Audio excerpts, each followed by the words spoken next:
Maratón de Madrid se saldó el domingo con la cuarta muerte en sus 24 años de historia, al fallecer una persona que entró en parada cardiorrespiratoria de forma súbita. Este corredor tenía 38 años y falleció en el hospital después de ser atendido por el Servicio de Urgencias de Madrid. Es algo que viene siendo recurrente y que ha pasado más de una vez en diferentes eventos deportivos y que muchas veces se achaca a la mala preparación por parte del deportista y otras veces se achaca a motivos médicos, como puede ser en este caso, pues principalmente el motivo cardiológico. Para hablar de esto, hoy hemos traído a un invitado de lujo. Es una persona que combina de forma magistral dos mundos apasionantes que para mí también me interesan mucho. Es el deporte y la cardiología. Es el residente de quinto año Manuel Tapia. Es un reputado deportista, un gran aficionado al triatlón y además es bastante famoso porque es un muy buen residente de cardiología y será un gran profesional. Y además se ha prestado hoy a darnos su opinión en este tema de la muerte súbita en el deporte. Muchísimas gracias, doctor, por aceptar la invitación y estar aquí con nosotros. Para empezar, me gustaría preguntarle si nos puede explicar un poquito de forma sencilla qué se entiende por muerte súbita en el deporte. Pues verás, muerte súbita, tanto en el deporte como en otro tipo de contexto, es una muerte que ha surgido de forma repentina, es decir, no ha dado la cara, al menos en el plazo de más allá de las primeras horas desde la muerte del fallecido. En este contexto, es decir, en el deporte, suele ser cuando la muerte surge de forma repentina haciendo la persona deporte o, como insisten muchos expertos, mucho más expertos que yo en el deporte, esto abarca la hora post realización de deporte. Lo digo porque es muy frecuente en ciertas carreras o en ciertas prácticas deportivas que la muerte súbita, en los casos que ha habido, no sean durante la realización del deporte, sino justo al terminar o, por ejemplo, en la ducha de los deportistas de élite. Vale, es interesante. Estamos muy acostumbrados a que estas noticias surgen justo después de eventos deportivos grandes como maratones o triatlones, que siempre está lo que llama la atención, ¿no? De cientos de miles de corredores, muchas veces cuando fallece uno es una noticia de mucho impacto y como que a veces nos sesga un poco y nos da la impresión de que es algo demasiado común. ¿Es realmente tan común? Yo creo que, y bueno, es una frase hecha, pero al final es algo poco frecuente, pero cuando pasa es una catástrofe. Es decir, es algo que está descrito. Es verdad que los españoles como tal no tienen corte, tienen corte y de hecho la doctora Araceli Boraita, que ha sido pues prácticamente una de las fundadoras de la especialidad de cardiología del deporte y que, vamos, yo la sigo mucho, tanto en los congresos que ha dado, sí que tiene series registradas, 10, 20 por 20.000 deportistas anuales en España, pero bueno, hay otras series de otros países. En definitiva, por no dar cifras ni aburrir, pero es algo que es poco frecuente, pero cuando pasa supone una catástrofe. Vale, desde su experiencia como cardiólogo, ¿cuáles suelen ser los principales motivos cardiológicos o médicos que pueden llevar a una persona que de principio lleva un entrenamiento completamente normal o que ha tenido un hábito deportivo y en un tipo de evento de estos cuando llega a su máximo?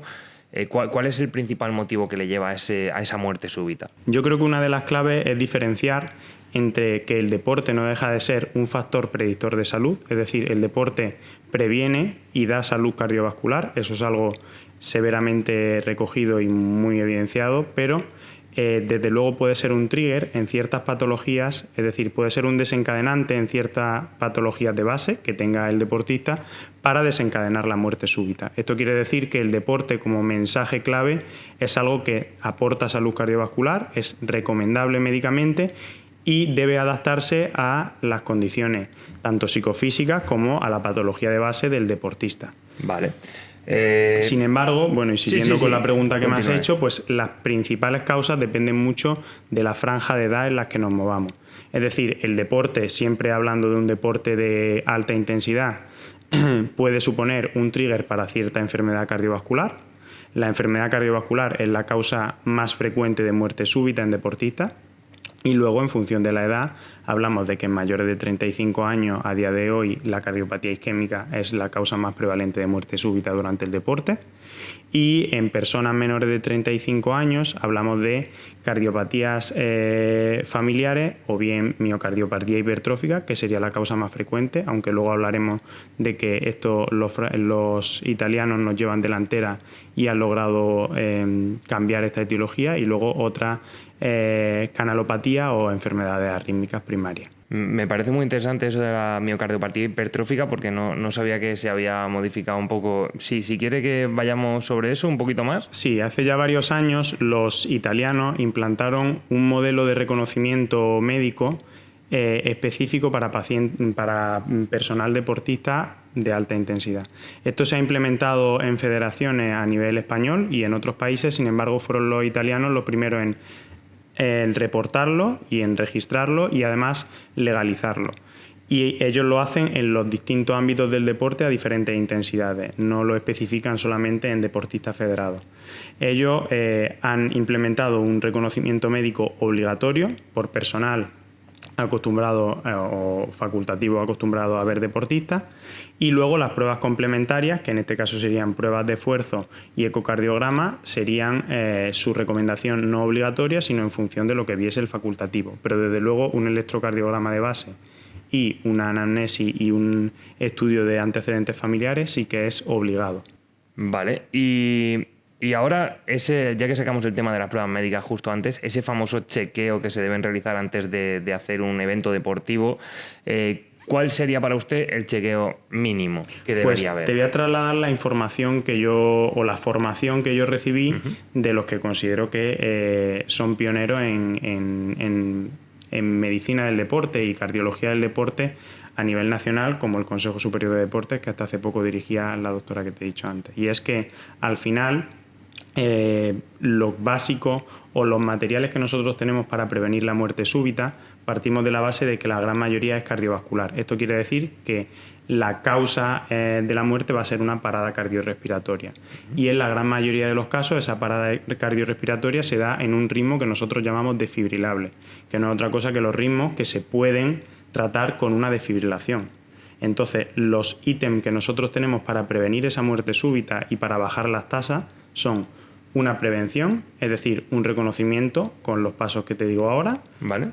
Una implantación de desfibrilador a nivel de los diferentes lugares en los que haya conglomerados deportivos, y eso es evidenciado que va a salvar vidas porque va a permitir desfibrilaciones precoces y una cadena de resucitación muchísimo más temprana.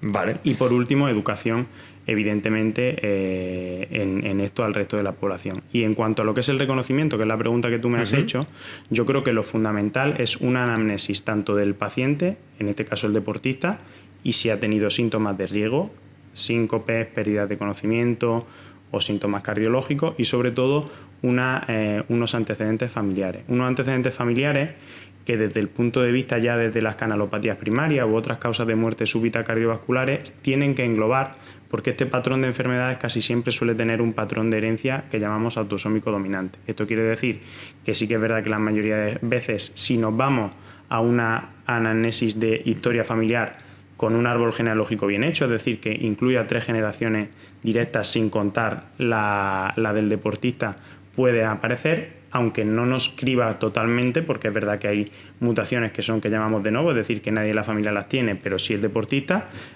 Cuando es una enfermedad heredada, esto lo vamos a poder detectar cuando hay antecedentes familiares previos en por lo menos una historia familiar bien hecha, 3 generaciones. Vale, ¿y no vería necesario una tira de ritmo de electrocardiograma? Un electrobasal sí que yo creo que es necesario. Esto los italianos ya lo hacen, y el motivo es porque muchas de estas enfermedades eléctricas primarias, incluso aunque un ecocardiograma pueda ser normal, se pueden detectar en el electrocardiograma. Otras, sin embargo, y de ahí la importancia de la anamnesis, tienen un electrocardiograma normal y no les... Y eso de base, sin embargo, no criba suficientemente el riesgo de muerte súbita, porque si hay antecedentes familiares de una enfermedad concreta, pues una displasia ritmogénica de ventrículo derecho o un Brugada, que son enfermedades que pueden causar muerte súbita, pueden tener electrocardiograma en basal normal y sin embargo tener patología. De ahí el que muchas veces, en función de la historia clínica y del electro de base, podamos ampliar las pruebas complementarias. Me parece muy interesante porque al final hay como que siempre hay se denosta al final el papel de la anamnesis en el tema de la medicina, siempre se busca, son muy de pruebas, y me gusta que usted haga esa incidencia en el tema de la anamnesis, porque al final el diagnóstico de sospecha, el 80% de las veces sale de una simple charla con el paciente, ¿no? Entonces, A mí me surge una duda también, ¿no? Y es que a lo mejor las pruebas que exigen más rendimiento físico, como pueda ser, no sé muy bien dónde poner el nivel, ¿no? Porque mucha gente considera muy dura una ultra trail de 50 kilómetros, otros lo consideran un paseo y consideran duro un 180, ¿no? Pero yo creo que un poco como en la media maratón yo pondría quizá ese puntito de máximo esfuerzo. ¿Cree que haría falta un programa de cribado eficaz para las pruebas que más exigencia física tengan? O sea, que no simplemente valga con un yo me apunto y voy a correr. Yo, sinceramente, te diría que no hay como tal un umbral de esfuerzo definido a la hora de recomendar encarecidamente un reconocimiento médico. Creo que es una labor que ya está demostrado que es eficaz para prevenir muerte súbita, que los gobiernos deberían implementar programas que obliguen por lo menos a las federaciones, ya sea en una federación de atletismo que implique carreras de 10 kilómetros o en un ultra trail, a realizar reconocimiento médico, porque eso se ha visto que previene muerte súbita. Y luego además el sistema no... los antecedentes del deportista como deportista no son sensibles al 100%. Esto quiere decir, si un deportista lleva 5 o 6 años haciendo ultra trail y no ha tenido ningún síntoma, no le quita que pueda tener una muerte súbita, porque la enfermedad es dinámica. Igual que tiene unas manifestaciones al inicio de la enfermedad o incluso es asintomática al inicio de la enfermedad, con ese mismo umbral de esfuerzo y en una serie de connotaciones externas que pueden aparecer, pues más deshidratación o que la enfermedad ha ido progresando a lo largo del tiempo, sí, puede resultar en que a los 30 o a los 25 años o a los 26 tenga su primera manifestación. Vale. Y por desgracia esta primera manifestación puede ser en forma de muerte súbita. Vale, y si en el caso de que no fuese la primera manifestación de muerte súbita, los deportistas suelen ser gente sana, los que se dedican al deporte, que les gusta estar en forma, practican deporte de forma habitual, normalmente cuidan su alimentación, no son gente que tenga ese factor de riesgo tan grande, que creo que ambos estamos de acuerdo que es el sobrepeso y otros hábitos tóxicos. ¿A qué señales deberían estar atentos? Yo creo que has dicho algo importante y es que hay que diferenciar dos grupos, que son los deportistas amateurs, ¿no? Y luego los deportistas profesionales. Cuando hablamos de deportistas amateurs y sobre todo en una franja de los más 35 años, estamos teniendo un problema y además lo vemos en las noticias. Tú mismo has dicho al principio de la entrevista que llama mucho la atención cuando en una media maratón multitudinaria de repente hay una muerte súbita. Pero es que esto puede pasar a una persona que tiene 40 años y que al final esta muerte súbita, y esto se ve en las gráficas de descripción, tiene dos grupos etarios donde es más prevalente. Uno es entre los 20, pero es que otro a los 40, y es verdad que hay una franja de edad en la que las personas que no han hecho deporte previamente empiezan a hacerlo. Y todos conocemos a gente, 40, 45 años, que intensifican su nivel de deporte a lo largo de esa edad y empiezan ahí. Y eso no quiere decir que no tengan unos factores de riesgo previos, lo están evidentemente mejorando, pero a lo mejor él ya es hipertenso, él ya es diabético, en definitiva, pues todos los factores de riesgo clásicos que nosotros tenemos en la cabeza. Y cuando se pone a hacer un ejercicio físico para el que no está acondicionado, no deja de tener cierto riesgo. Por eso digo que verdaderamente podemos decir que solo se deben cribar o solo se deben hacer reconocimientos médicos a los deportistas que sean de élite o de alto rendimiento o que estén federados. Pues verdaderamente no, porque a lo mejor incluso tienen más riesgo los que empiezan con 45 años, tienen ya factores de riesgo previamente y nunca antes han empezado a hacer deporte de alta intensidad hasta ese momento. Vale, me parece muy interesante esto que me comentas porque desde luego creo que sí que es verdad que, por ejemplo, una persona que ahora mismo con la moda del running y esto que está poniéndose muy de moda en redes sociales, hacer grandes carreras o esfuerzos grandes, hay mucha gente que se está dando al deporte y vamos, que me gustaría decir que evidentemente es positivo que la gente sea al deporte, va a mejorar su estado de salud, y me parece interesante la idea de que al final todo el mundo debiera, y más si empieza en una edad un poco complicada con algún factor de riesgo de base, que todo el mundo debiera pasar por su médico de atención primaria para que le derive si es necesario para un cribado de factor de riesgo cardiovascular. Vale, y lo que me gustaría es cómo se debe actuar ante un tipo de evento. Imagínate que somos unos corredores que estamos en una maratón popular, la estamos viendo y de repente nos pasa. Tenemos la desgracia de que nuestro compañero de enfrente se desploma. ¿Qué es lo primero que debemos hacer? Yo creo que a colación de esto está el segundo paso. El primero lo hemos hablado ya, y es que el hacer reconocimiento médico es la forma de prevenir o de conocer por lo menos cuál es la patología de base. Luego podemos entrar en el mundo de, dentro de esa patología, qué recomendaciones o qué posibilidades de deporte hay. Pero el reconocimiento médico previene muerte súbita. Lo que previene las secuelas de la muerte súbita y evita la mortalidad es una reanimación cardiopulmonar básica para posteriormente una avanzada. Y con ello, y por lo que he explicado antes de que las principales causas de muerte súbita cardiovascular se dan en ritmos que dependen de un tratamiento con desfibrilador, es tener desfibriladores accesibles. Entonces, evidentemente, nos vamos a los algoritmos de reanimación básica, es decir, lo primero que tenemos que hacer es avisar a los facultativos. Normalmente en los eventos deportivos multitudinarios ya hay ambulancia alertada o incluso de presencia, o en otros eventos deportivos menos masificados en los que no hay. Lo primero que debemos hacer es ponernos nosotros en una posición segura, avisar a los servicios sanitarios y ya atender al paciente. Una vez que tú atiendes, en este caso al deportista, y compruebas que no hay signos vitales, es decir, si no estás acostumbrado a tomar el pulso, tampoco es como tal recomendable, simplemente que el paciente no responda, que te acerques a él y no respire. Es un entrenamiento y una educación en gente que está sobre todo involucrada en los eventos deportivos o es deportista, de ahí la recomendación de que se eduque a los pacientes en reanimación cardiopulmonar básica, realizar una RCP y conseguir un desfibrilador cuanto antes. Y de eso depende la mortalidad del paciente, de eso depende de que el deportista vaya a sobrevivir con alto porcentaje o no, y además depende de las secuelas que posteriormente vaya a tener a la parada. Cuanto más rápido seamos y cuanto más adiestrados estemos en esto, pues evidentemente mayor supervivencia tendrán las muertes súbitas, mayores muertes súbitas sacaremos y desde luego menos secuelas, sobre todo neurológicas, tendrán. Es genial que diga esto porque mucha gente considera que hay que ser un gurú de la medicina para salvar una vida y en verdad cualquiera puede hacerlo. Y desde aquí os invito, y esto sí que voy a mirar a la cámara, si sois de Madrid, el SAMUR tiene un programa que se llama Formación de Alertantes y que hacen ciertos cursos en eventos públicos y podéis acercaros a que os enseñen cómo realizar una RCP básica de forma totalmente gratuita y que ellos van a estar encantados. Desde aquí os animamos a todos a que vayáis y hagáis esta formación como primeros alertantes o como primeros respondientes. Vale, y ahora voy un poco más con su historia, doctor Tapia. Es usted además de cardiólogo deportista. ¿Le ha influido algo esto que va aprendiendo en cardiología a la hora de entrenar o a la forma de buscar sus límites? A mí hay un síndrome, ¿no?, que cuando empecé a estudiar esto del mundo de la cardiología del deporte me llamó mucho la atención, entre otras cosas porque yo mismo lo experimenté.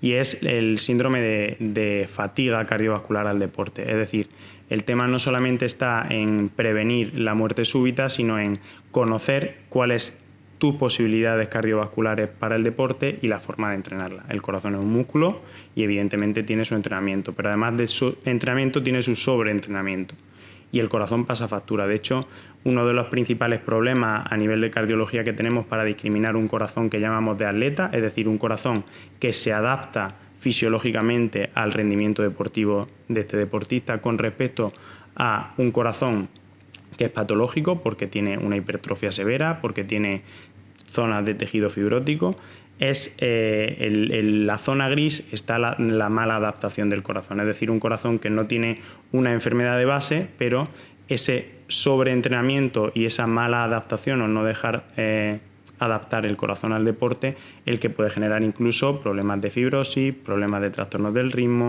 síndromes arrítmicos, que no es que tenga el deportista una enfermedad heredada o que no es que haya adquirido ninguna enfermedad, sino que simplemente no ha dejado ese corazón adaptarse al deporte. Entonces, yo creo que el tipo de conducta que yo he adquirido siendo o gustándome el deporte a nivel amateur y aficionándome o estudiando cardiología en el ámbito deportivo es el que es importante adaptar, conocer nuestro corazón y para eso valen los reconocimientos médicos que yo creo que incluso aunque todavía no estén en el ámbito público son rentables, es decir, relación si el deportista quiere progresar no es un costo económico impeditivo a la hora de realizarlo y sí que te ayudan a conocer tu corazón y a adaptarlo poco a poco al deporte que tú quieres realizar. Vale, es cierto que al final ahora está como muy en moda esto de la salud cardiovascular, el entrenamiento por zonas, que si zona 5 o zona 2 ¿Usted cómo lo ve? ¿Lo utiliza eso? Yo sí que me hice una ergospirometría, de hecho en el hospital tenemos una y es verdad que te pueden mirar pues, los umbrales y la adaptación por zona. Sí que es verdad, yo no soy experto en entrenamiento a la hora del deporte, o sea, no soy entrenador deportivo, pero sí que es verdad que he estado en un grupo de atletismo, me han entrenado por zona, es un sistema que es bastante eficiente y sobre todo es verdad que sí que asegura una mejoría cardiovascular y una mejoría en cuanto al rendimiento deportivo con una adaptación progresiva de tu sistema cardiovascular a ello. Es decir, yo creo que tanto los ejercicios de intensidad, más que un rendimiento continuo, ¿no? Carreras, por ejemplo, de larga duración, que sí que es verdad que correr tiras y tira de kilómetros, yo creo que todos lo hemos hecho un poco sin cabeza, puede condicionar una mala adaptación cardiovascular al deporte, pero sin embargo sí que entrenar con, pues como decía mi entrenador, ¿no? Con cabeza en zona, con zonas de alta intensidad, baja intensidad, respetando los descansos, sí que ayuda al rendimiento del deportista. Vale, de acuerdo. Y con todo lo que sabe usted y con todo lo que ha vivido, le doy la oportunidad de que tenga un mensaje libre y abierto para la comunidad deportiva o para cualquier persona que esté interesada en el deporte, lo que quiera usted decirle, pues suyos son. Pues yo creo que traslado el mensaje pues, de los últimos congresos que ha habido a nivel nacional sobre muerte súbita, y es que al final conocer nuestro corazón, aunque hoy por hoy y por desgracia evidentemente ojalá la sanidad pública pudiese abarcarlo a todo, pues no es gratis para todo el mundo, sí que desde luego es rentable. Es decir, tenemos que invertir en nuestra salud, tenemos que invertir en nuestro corazón y evidentemente el deporte es salud. No dejemos que nadie nos convenza de lo contrario, porque no es así. Debemos hacer deporte, pero conociendo nuestras limitaciones, conociendo nuestras enfermedades si las tenemos y adaptando el deporte de forma segura a ello. Entonces, animo encarecidamente a respetar esos tiempos a la hora de realizar un deporte pues seguro y saludable, que es lo recomendable. Doctor Tapia, me gustaría para terminar ir a hacer un resumen para que a la gente le quede claro. El deporte no es peligroso, es beneficioso para la salud de todo el mundo. Recomienda encarecidamente que se hagan una revisión cardiológica o una revisión de salud con al menos un electrocardiograma antes de empezar a realizar un esfuerzo grande, y en el caso de que sean personas que tengan una edad ya con algún factor de base, como pueda ser la obesidad, la hipertensión, la dislipemia, cualquier factor predisponente, que además se lo vean por su médico de atención primaria y que les deriven donde sea necesario. Y además me ha gustado mucho lo que ha dicho de que actualmente la anamnesis, o sea, yo me quedo con eso un poquito para mí, que quizá es la anamnesis está a la mano de cualquier médico, de cualquier estudiante de medicina, y una anamnesis bien hecha puede ayudar a salvar vidas. O sea, ya no estamos hablando de que diagnostiquemos mejor, sino que estamos hablando de salvar directamente una vida. Me parece muy interesante que su punto de vista como deportista y como doctor, pues la verdad es que sea tan rico. Y nada, me gustaría darle las gracias como residente de 5º año del Hospital Central de la Defensa Gómez Ulla y cardiólogo que va a ser de aquí a nada ya. Es un privilegio haberlo tenido hoy, que haya aceptado esta invitación, y creo que a la gente le va a gustar mucho lo que usted nos ha aportado, y me gustaría contar con usted para próximos episodios si es que tuviésemos algún tema cardiológico que debatir. Claro que sí, muchísimas gracias. Pues nada, muchísimas gracias. Esto ha sido todo. Suscribíos, no olvidéis, mirad, darle like, y para el próximo episodio pues intentaremos tener otro invitado de tanta calidad como este. Hasta luego, un abrazo.